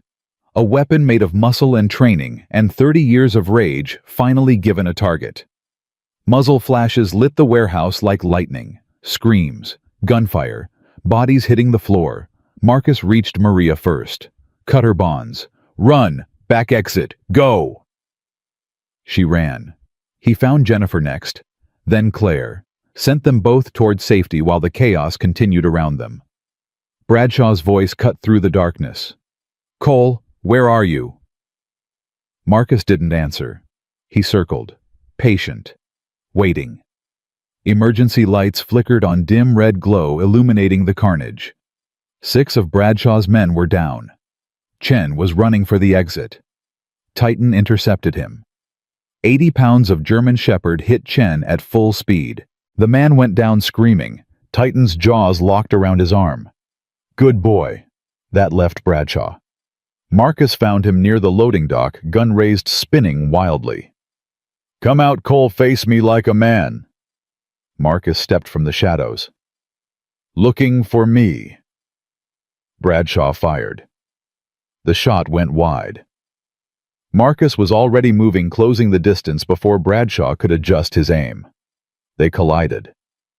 The gun skittered across the concrete. Then it was just 2 men fighting with fists and fury and everything they had.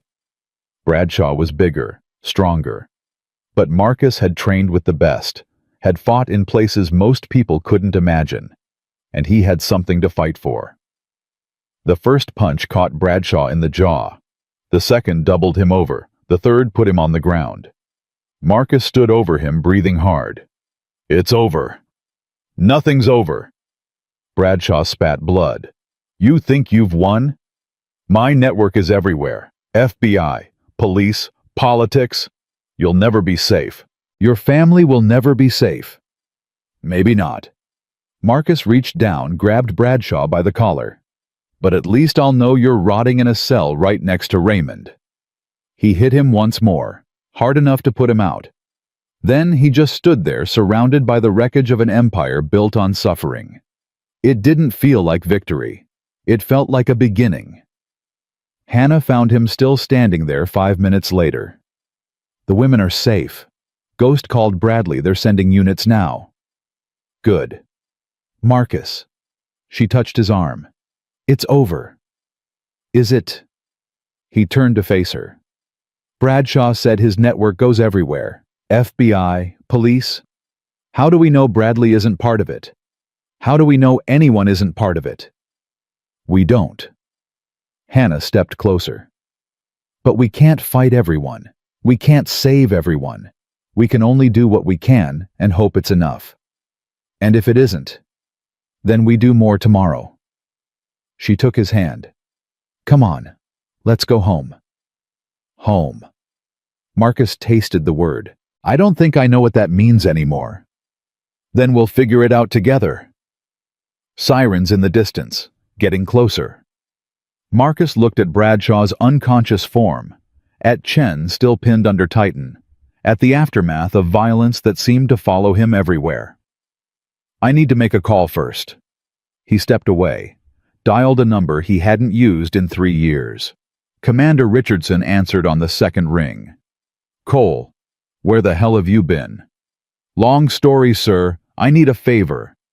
"What kind of favor?" "The kind that requires your particular skill set." Marcus watched the first police cars pull up outside.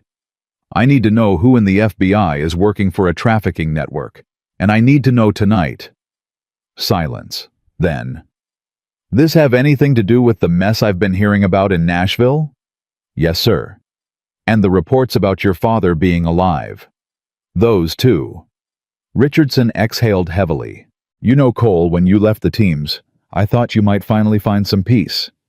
"Peace is overrated." "Clearly." A pause. "I'll make some calls. But Marcus, whatever you're planning, be careful. These people don't play by any rules." "Neither do I. Not anymore." He ended the call. Hannah was waiting by the truck, Titan at her side. "What now?" Marcus looked at the warehouse, at the police swarming the entrance, at the world that had become so much more complicated than he ever imagined. "Now we find out how deep this goes." He opened the truck door. "And then we burn it all down." Hannah climbed in beside him. "Together." Marcus started the engine. "Together." Commander Richardson called back at 4 a.m. "You were right. Agent Sarah Mitchell has been on Bradshaw's payroll for 3 years." Marcus gripped the phone tighter. How deep does it go? Deep enough. She's been feeding them information, compromising witnesses, making evidence disappear. Richardson paused. She's also the one who authorized Chen's release. Forged the paperwork. Made it look like a clerical error. Can you prove it? Already done. I've got a team moving on her position now. By sunrise, she'll be in custody. And the rest of the network? Collapsing. Without Bradshaw, without Chen, without Mitchell covering their tracks, it's falling apart. Richardson's voice softened. You did good, Cole. Better than good. You dismantled something the FBI's been chasing for a decade. It doesn't feel like victory. It never does. Not the real ones. A pause. Go home, Marcus. Be with your family. You've earned it. Marcus ended the call, looked at Hannah, who sat across from him in the safe house kitchen. It's over. Almost. He stood. One more thing I need to do. What? Say goodbye. The Federal Detention Center was 40 miles outside Nashville. Marcus arrived at Dawn Titan in the truck, his mind churning with everything he wanted to say, everything he needed to say. Raymond Cole sat behind reinforced glass hands shackled to the table. The wounds Marcus had given him were bandaged, but the hatred in his eyes was unchanged. Come to gloat. Marcus sat down, picked up the phone that connected them through the barrier. No. Then why are you here? Because I need to understand. Marcus leaned forward. All of it. The violence, the obsession, the 30 years you spent hunting Mom. Why? Raymond laughed. It was an ugly sound. You want to understand, fine.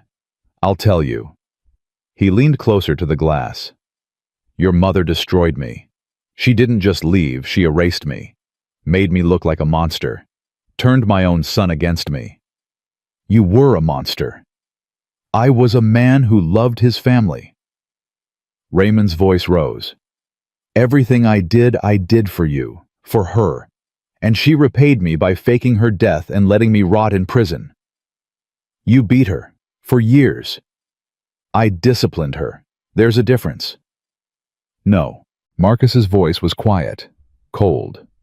There isn't. Raymond stared at him. Something flickered in his eyes, not remorse, not regret. Something darker. You think you're better than me. You think because you wear a uniform and follow orders you're not the same animal I am. He pressed his face closer to the glass. But I see you, boy. I see the rage in your eyes, the violence waiting to get out. Maybe you do. Marcus stood. But here's the difference between us. I choose what to do with it. Choice. Raymond spat the word. You think choice makes you different. You think because you didn't pull the trigger, you're somehow redeemed. No. Marcus picked up the phone one last time. I think redemption isn't about one choice. It's about every choice, every day, for the rest of my life. And what about me? What happens to me? Marcus looked at his father, at the man who had shaped him through terror and violence, at the monster he'd spent 30 years trying not to become. You spend the rest of your life in a cage, alone, forgotten. He paused. Just like you made Mom feel. Just like you made me feel. You can't do this. I'm your father. No. Marcus hung up the phone. You're just the man who taught me what not to be. He walked away without looking back. The safe house was quiet when he returned. Sophia was asleep on the couch, shadow curled at her feet. Hannah sat beside her, stroking her hair, watching her daughter's peaceful face. She waited up for you. Hannah's voice was soft. Kept asking when Daddy would be home. Daddy. Marcus sat down heavily. I still can't believe that's me. Better get used to it. Hannah smiled. She's already making plans. Wants to learn to swim. Wants a puppy. Wants to meet all your friends from the Army. Navy. Same thing. It really isn't. They sat in comfortable silence.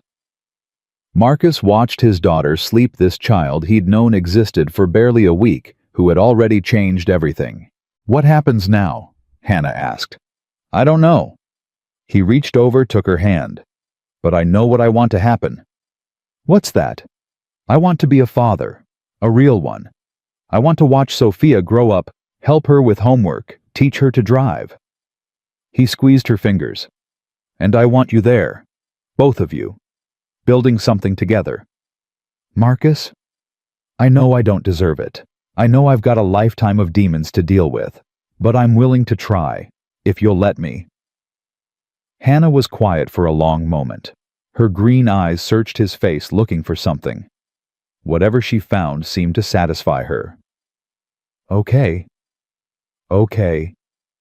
Okay, we'll try." She leaned her head against his shoulder.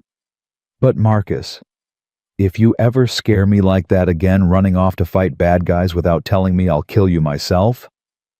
"Fair enough." Sophia stirred. Her gray eyes fluttered open. "Daddy." "Hey, sweetheart." Marcus knelt beside the couch. "Sorry I woke you." "Did you stop all the bad men?" "Most of them." "What about the rest?" "I'll get them tomorrow." He kissed her forehead. "Right now I just want to be here with you." Sophia smiled, the first real smile he'd seen from her since this nightmare began. "I'm glad you came back." "Me too, baby girl. Me too." 3 months later, the Titan Foundation opened its doors. Marcus had used his savings combined with donations from the veteran community to purchase the old warehouse where the support center used to meet. Ghost handled the technology.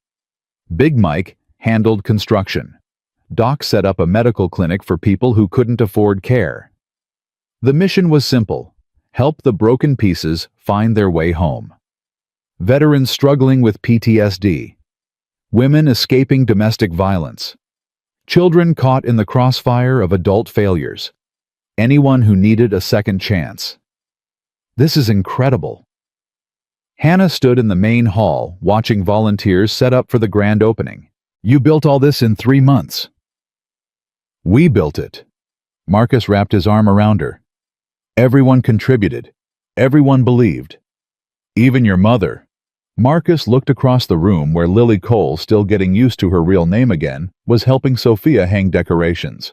Grandmother and granddaughter. 2 generations reconnecting after 30 years of separation. Especially her. The reconciliation hadn't been easy. There were still hard conversations ahead, still wounds that needed healing. But they were talking, learning, growing. That was enough. Sheriff Bradley approached with 2 cups of coffee. "Hell of a thing you've done here, Cole. Couldn't have done it without you."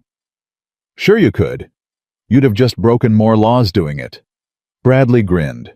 "Speaking of which, Bradshaw's trial starts next week. Prosecutor says they've got enough to put him away for life." And Mitchell, singing like a canary, naming names, providing evidence, doing anything she can to reduce her sentence. Bradley shook his head. "Turns out she flipped years ago. Gambling debts. Bradshaw offered to make them disappear." "And Raymond." Bradley's smile faded. "Maximum security. No possibility of parole. He'll die in that cell." "Good. You don't want to see him make peace." "I already made my peace." Marcus watched Sophia laugh at something his mother said. "The best revenge isn't destroying your enemies. It's building something beautiful despite them." The ceremony started at noon. Marcus stood at the podium looking out at the crowd. Veterans in worn jackets. Women with haunted eyes. Children who'd seen too much. His family in the front row. Hannah Sophia, his mother. Ghost and Big Mike and Xavier and Doc and all the brothers who'd fought beside him. "A few months ago, I was a broken man." His voice was steady, strong. "I'd spent 3 years trying to drink away my nightmares, trying to forget the things I'd seen, the things I'd done." He paused, let the silence settle. "Then a dog carried a little girl through a storm. A girl I didn't know, a girl who turned out to be my daughter." He found Sophia's eyes in the crowd. That little girl saved my life. She gave me something to fight for, something to live for. Sophia beamed. Hannah wiped her eyes. This foundation exists because of her, because of all the children who deserve better, all the women who deserve safety, all the veterans who deserve support. Marcus spread his arms. We don't turn anyone away here. We don't judge. We don't ask where you've been or what you've done. We only ask one question: are you ready to try again? He stepped down from the podium, walked to where Sophia sat. I have someone who wants to say something. Sophia's eyes went wide. Me, you. He lifted her up, carried her to the microphone. Tell them what you told me. She looked out at the crowd, hundreds of faces, all watching her. I was scared once. Her voice was small but clear. Bad men hurt my mama, hurt me. I thought nobody would help us. Marcus squeezed her hand. But Shadow found my daddy. And my daddy found his friends. And his friends helped us fight the bad men. She paused. Now we have a family, a real one. And this place is for everyone who wants a family too. Silence. Then applause. Thunderous, overwhelming applause. Marcus held his daughter close, watched Hannah crying in the front row, saw his mother's smile, the same smile he remembered from childhood, finally returned after 30 years. This was what redemption looked like. Not perfection, not the absence of pain, just broken people choosing to heal together. That night, Marcus found Hannah on the foundation's roof, watching the stars. Can't sleep. Too much to think about. She made room for him. It's been quite a year. That's one way to put it. They sat in comfortable silence. Below them, the city hummed with life. Above them, stars wheeled slowly through the darkness. I have something to tell you. Hannah's voice was nervous. I was going to wait, but what is it? She took his hand, placed it on her stomach. I'm pregnant. Marcus stopped breathing. What? 8 weeks. Hannah smiled through her tears. I found out yesterday. Wanted to tell you after the ceremony, but I couldn't wait. We're having a baby. We're having a baby. Marcus pulled her close, held her tight. Let the tears come, the first he'd shed in years. I don't know how to be a father. You're already a father. I mean from the beginning. Diapers and bottles and midnight feedings. Neither do I. Hannah pulled back, cupped his face in her hands. But we'll figure it out. Together. Together. The word felt different now, fuller, more real. I like the sound of that. Good. She kissed him. Because you're stuck with me, Marcus Cole. For better or worse. Mostly worse, knowing my luck. Probably, she grinned. But hey, at least it won't be boring. Sophia found them still on the roof an hour later. What are you doing up here? Talking. Marcus lifted her up between them. What are you doing awake? Shadow was snoring. Couldn't sleep. She looked between them. Why is Mama crying? Are you fighting? No, sweetheart. Hannah wiped her eyes. Happy tears? Happy tears. Sophia frowned. That doesn't make sense. It will someday. Marcus kissed her cheek. We have something to tell you. What? You're going to be a big sister. Sophia's eyes went wide. Really? Really? A baby. She bounced with excitement. A real baby. As real as they come. Can we name it Shadow, like my dog? Hannah laughed. We'll discuss it. What about Titan, or maybe Princess if it's a girl, or Captain if it's a boy, or how about we figure that out later? Marcus hugged her close. Right now, let's just enjoy this moment. Sophia settled between them, looking up at the stars. Daddy, yeah. Are we a real family now? Marcus thought about the question. About everything they'd been through. about everything still ahead. Yeah, sweetheart. He pulled Hannah closer, felt Sophia's warmth against his side. We're a real family now. 1 year later, Marcus stood in the hospital room, holding his newborn son. The baby was tiny, perfect. Gray eyes already open, looking up at him with the same intensity he'd seen in Sophia, in himself. He's beautiful. His mother sat beside Hannah's bed, Sophia on her lap. What are you naming him? Marcus looked at Hannah. She nodded. Michael. He touched the baby's cheek. After Big Mike. He saved my life in Fallujah. Michael. His mother tested the word, smiled. I like it. Middle name? Sophia asked. Shadow. Hannah grinned at her daughter's expression. Compromise. Michael Shadow Cole. Sophia considered it. That's actually pretty cool. The door opened. Big Mike appeared, flowers in one hand, stuffed animal in the other. Heard there was a new recruit. Just born. Marcus turned to show him. Mike, meet your namesake. Big Mike's eyes glistened. For a moment, the tough veteran facade cracked completely. You named him after me. You've earned it, brother. Big Mike crossed the room, looked down at the baby in Marcus's arms. Let one tear fall. Hey there, little man. His voice was rough. Welcome to the family. Ghost appeared next, then Xavier, then Doc, then Sheriff Bradley and Commander Richardson, and everyone else who had become part of their strange, beautiful family over the past year. The room was crowded, loud, full of laughter and tears and love. Marcus looked around at all of them. At his mother finally home. At Hannah exhausted but glowing. At Sophia already planning all the things she'd teach her baby brother. At Michael sleeping peacefully in his arms.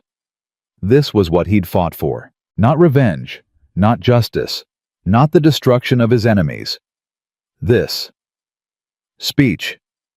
Big Mike called. Come on, press. Give us something. Marcus laughed. I'm not sure what to say. Try. Hannah's eyes sparkled. You're good at speeches.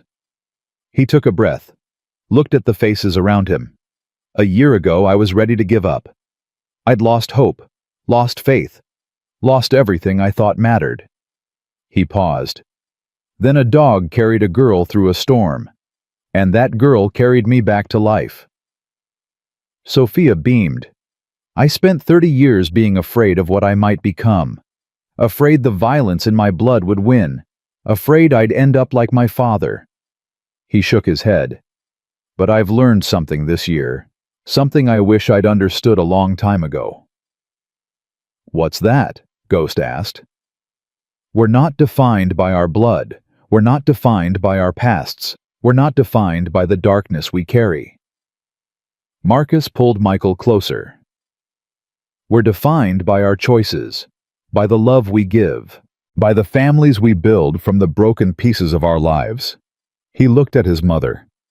Some of us run from our monsters. At Hannah, some of us fight them. At Sophia, some of us carry others through the storm. At his son, and some of us get a second chance we never expected and probably don't deserve. He took a shaky breath. But all of us, every single person in this room, we chose to be here. We chose each other. We chose to believe that broken things can be made whole again. He smiled. That's what family means. Not blood, not obligation. Choice. Silence. Then Big Mike started clapping. Ghost joined in. Then everyone. Marcus held his son, watched his daughter climb onto the bed beside her mother, saw his mother wiping tears from her eyes. This was home. Not a place, not a building. These people, this love, this moment. Later that night, when everyone had gone and the hospital room was quiet, Marcus sat alone with Michael.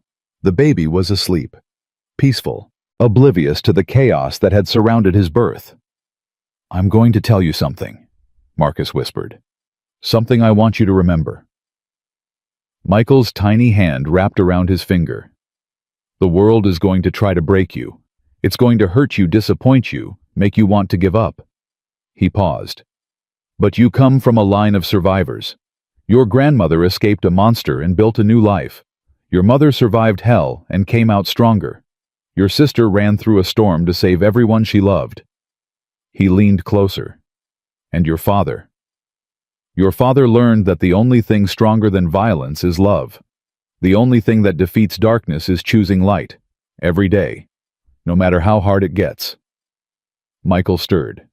His gray eyes opened briefly, then closed again. I don't know what kind of world you'll grow up in. I don't know what challenges you'll face or what demons you'll have to fight. Marcus kissed his forehead. But I know you'll never be alone. You'll have your family, your pack, your people. He stood, walked to the window. Outside, the sun was rising. A new day, a new beginning. I spent 35 years running from what I was, Marcus said to the morning light. Afraid of the monster in my blood, afraid of becoming my father. He looked back at his son. But that ends now, with you, with your sister, with every child this foundation helps. His voice strengthened. The cycle breaks here. The violence stops here. The fear dies here. Marcus Cole had spent his whole life fighting enemies, fighting demons, fighting himself. But standing in that hospital room, watching the sunrise, holding his second chance in his arms, he finally understood the truth. The greatest battle wasn't against the darkness outside. It was for the light within, and that was a battle he intended to win. Every day, for the rest of his life. Sophia appeared in the doorway, rubbing sleep from her eyes. Shadow limped beside her Titan close behind. Daddy, is it morning? Yes, sweetheart. He scooped her up with his free arm. It's morning. Is the baby okay? Perfect, just like his big sister. Sophia looked at Michael, touched his tiny hand with infinite gentleness. I'm going to teach him everything, she announced. How to swim, how to be brave, how to find good people when you're lost. I know you will. And Shadow will protect him. And Titan. They're good at protecting. The best. Hannah appeared behind them, leaning against the doorframe. My whole family, she said softly. All in one room. Marcus looked at her, at Sophia, at Michael, at the dogs who had brought them together, at the sunrise painting everything gold. Not just a room, he said, a beginning. And for the first time in 35 years, Marcus Cole stopped running. He was finally home. The end.